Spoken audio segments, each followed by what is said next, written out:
quão terrível pode ser a assombração daquilo que nos atormenta, do erro que nos incomoda, do vício que nos relembra dia após dia de que não somos livres. Será mesmo que não somos livres? Na Velha Aliança, em muitas das batalhas que o povo de Israel tinha pela frente, a presença da Arca da Aliança, que simbolizava a presença de Deus, ao lado deles era a certeza de vitória. Era o trunfo, a diferença, o poder para vencer independentemente das circunstâncias. Quer um exemplo de quem tinha plena consciência disso? Davi, o rei de Israel. Hoje nossas batalhas são diferentes. Problemas, tristezas, más notícias, enfermidades, perdas, vícios, pecados. Nas duas últimas que vamos focar por aqui, porque creio que resolvendo essas, todas as outras da lista somem por consequência. Na Velha Aliança, nem mesmo com a arca dava para vencer esses dois. Afinal, o relacionamento de Deus com os homens, por mais próximo que pudesse ser, não trabalharia dentro deles para vencer. A lei apontava incessantemente uma série de pecados, a indignidade do homem e a necessidade de um sacrifício para que tudo ficasse bem entre os homens e Deus. Na Nova Aliança, de glória sobre excelente, é diferente. Através de um sacrifício perfeito e permanente, feito de uma vez por todas, somos reconciliados com o Pai e selados com o Espírito Santo. O grande erro dos filhos de Deus hoje é subutilizar esse Espírito tão maravilhoso. Uns o reduzem ao convencimento, outros à salvação, outros a manifestações sobrenaturais, outros aos dons. Sim, ele está em tudo isso, mas é muito, muito mais. Paulo disse: o salário do pecado é a morte. Disse também em outro momento: o aguilhão da morte é o pecado. Sem dúvida, o pecado é uma coisa terrível e nós não queremos andar na companhia dele. Mas será que saber que ele é ruim e faz mal te trará o poder para mudar os desejos, pensamentos e intenções do coração? Seja honesto consigo mesmo, dando agora uma resposta que somente você pode dar. Está realmente funcionando? De verdade? João Batista uma vez disse: eis o Cordeiro de Deus, que tira os pecados do mundo. Se a obra de Jesus era remover da humanidade as escolhas, desejos e ações erradas, sejamos sinceros, ele falhou. Será que ele realmente falhou? Ou nesse tempo todo nós estávamos entendendo errado? Como foi dito antes, na Velha Aliança, o relacionamento das pessoas com Deus precisava de sacrifícios repetidos que não tinham poder de remover pecados. Como bem disse o profeta Isaías, o pecado faz separação entre os homens e Deus. Qual é a diferença desse cordeiro que tira pecados se eu ainda erro? A diferença é que através de um sacrifício perfeito e definitivo desse cordeiro, o pecado perdeu o poder de ser o cartão de relacionamento com Deus. Se o seu cartão tiver crédito, você tem acesso a ele. Se o crédito esgotou, corra para fazer uma recarga. Não é mais assim. Lembra das frases de Paulo que mencionei? Vamos completá-las. Porque o salário do pecado é a morte, mas o dom, presente, gratuito de Deus é a vida eterna em Cristo Jesus, nosso Senhor. Sim, o salário do pecado é a morte, mas alguém já morreu. O aguilhão da morte é o pecado, e a força do pecado é a lei. Perceba onde é que o pecado ganha força. O aguilhão da morte é o pecado, e a força do pecado é a lei. Continuando, mas graças a Deus que nos dá vitória por nosso Senhor Jesus Cristo. Sim, o aguilhão da morte é o pecado, mas alguém já nos deu a vitória. Nós precisamos entender isso para viver uma vida melhor. A vida que Cristo comprou com um altíssimo preço para nós. O poder para vencer pecados está em saber que o pecado já não tem mais poder. Vou repetir. O poder para vencer pecados está em saber que o pecado já não tem mais poder. Meus irmãos, segundo a palavra, a salvação vem por intermédio de Cristo. Pense por um segundo. Se a salvação não vem por intermédio de você, como é que seus erros podem te fazer perdê-la?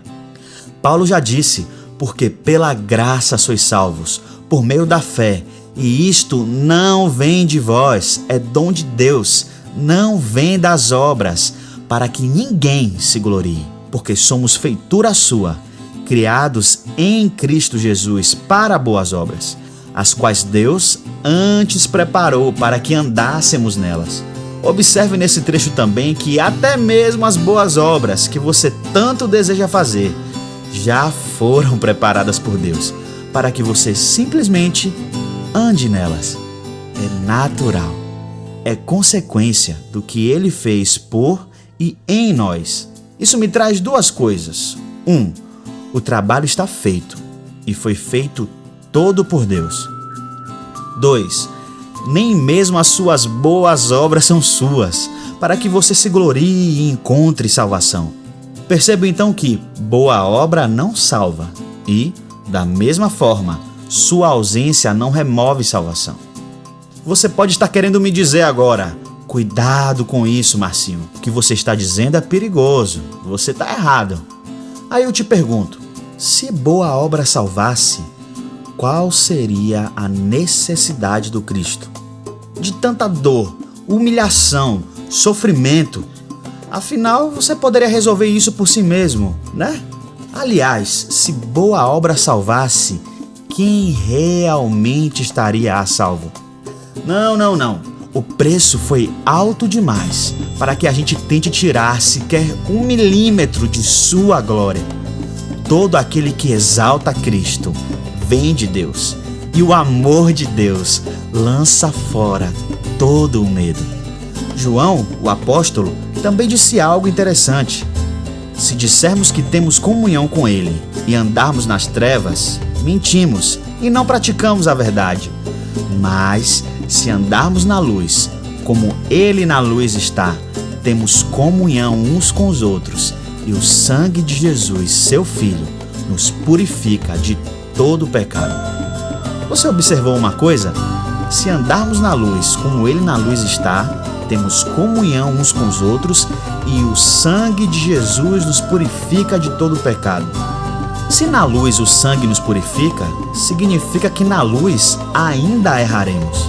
Ou o sangue precisaria purificar quem já está sem pecado? Você consegue perceber isso? Essa é uma das várias passagens que destroem o conceito de que quando você erra, Deus fica chateado com você e se afasta. Jesus disse que o Espírito viria e permaneceria conosco para sempre. Essa promessa é dele e pode ir lá conferir no contexto. A vinda e permanência do Espírito Santo não está condicionada ao mérito humano, somente na crença em Jesus. O trabalho foi todo dele. O trabalho foi todo feito. Mas e o pecado? E meus desejos e atitudes? Sim, Deus odeia o pecado. E por isso seu próprio Filho recebeu sua ira em seu corpo. A palavra diz claramente que Deus se agradou de moê-lo no dia da vingança, ali no Calvário. Meu irmão, Jesus é o nosso grande herói. Estando na luz, você ainda errará, mas o sangue te purifica. O sangue, não alguma obra sua. Isso não é simplesmente espetacular? Fale a verdade, enquanto você está ouvindo isso, tem vontade de sair correndo para pecar loucamente? Ou dá vontade de levantar as mãos e agradecer a Deus por um presente tão precioso? A resposta é óbvia. Se a força do pecado é a lei, quando entendo o inverso, o pecado perde força. Eu não vou enlouquecer numa batalha maluca e cansativa contra aquilo que já foi vencido. Eu vou entender que o pecado já perdeu e agora já não pode mais me afastar do meu Pai. Enquanto você achar que seu erro removerá sua salvação ou fará com que Deus fique chateado com você e te faça algum mal, maior e mais irresistível o pecado será. Se eu fizesse uma tradução mais contextualizada da Bíblia, eu diria: a força do pecado é a proibição. Está no instinto do homem desde criança. Aquilo que parece errado ou proibido sempre se apresenta como algo mais gostoso ou divertido. Mas e se a proibição fosse embora? E se a convicção que nada te fará menos amado por Deus chegar? E se a certeza de que tudo está perdoado, passado, presente e futuro, se instalar em nossa mente? Tão certo quanto a lei da gravidade, o resultado seria outro. Só peca quem precisa pecar. Quem sabe que pode escolher, naturalmente, anda em caminhos melhores. Tudo por ver Jesus. Deus sabe que você não venceria sozinho e enviou Cristo para vencer por você. Acredite, quanto maior for a verdade de que o pecado já foi vencido no seu coração, mais ele perde força.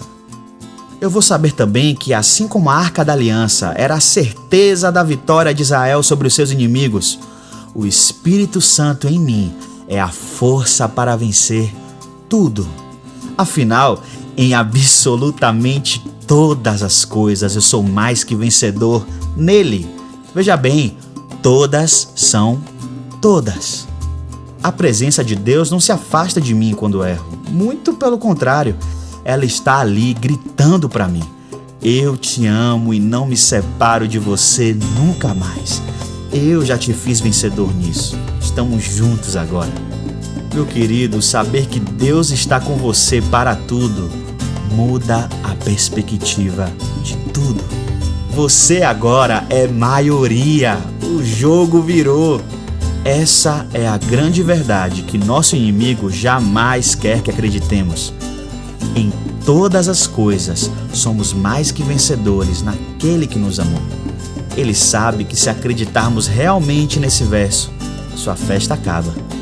E por fim, se o salário do pecado é a morte, como Paulo disse, acrescento que o próprio Paulo falou pouco depois, na mesma carta: porque estou bem certo de que nem a morte, nem a vida, nem anjos, nem principados, nem coisas presentes, nem futuras, nem potestades, nem a altura, nem a profundidade, nem qualquer outra criatura nos poderá separar do amor de Deus que está em Cristo Jesus, nosso Senhor.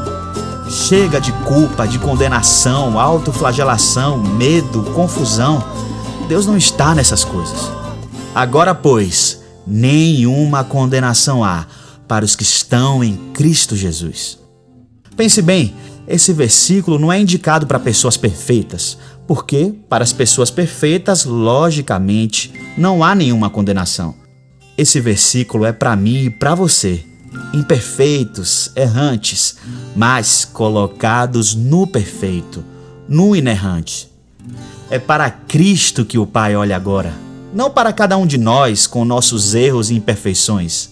Para quem está nele, já não há condenação. E mais, não se culpe por estar se culpando, não se condene por estar se condenando. Não se preocupe por estar se preocupando. Não se aflija por estar aflito. Não desconfie por se sentir incrédulo. Não fique confuso por estar se confundindo. Não se irrite por ficar nervoso. Não se apavore por estar ansioso, nem tenha medo por estar sentindo medo.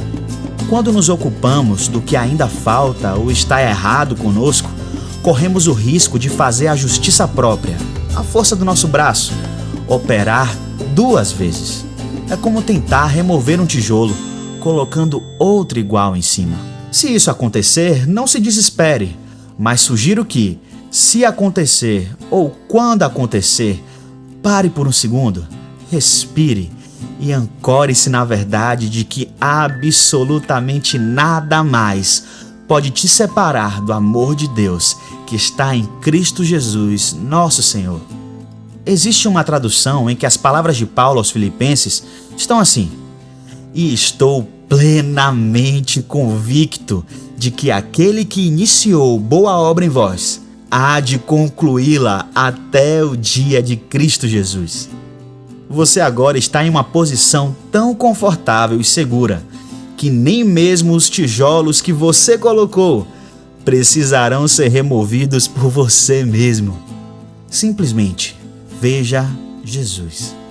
Só quem tem certeza de que já não há condenação tem o poder para ir e não pecar mais. E agora, quem nos separará? Absolutamente nada. Absolutamente ninguém.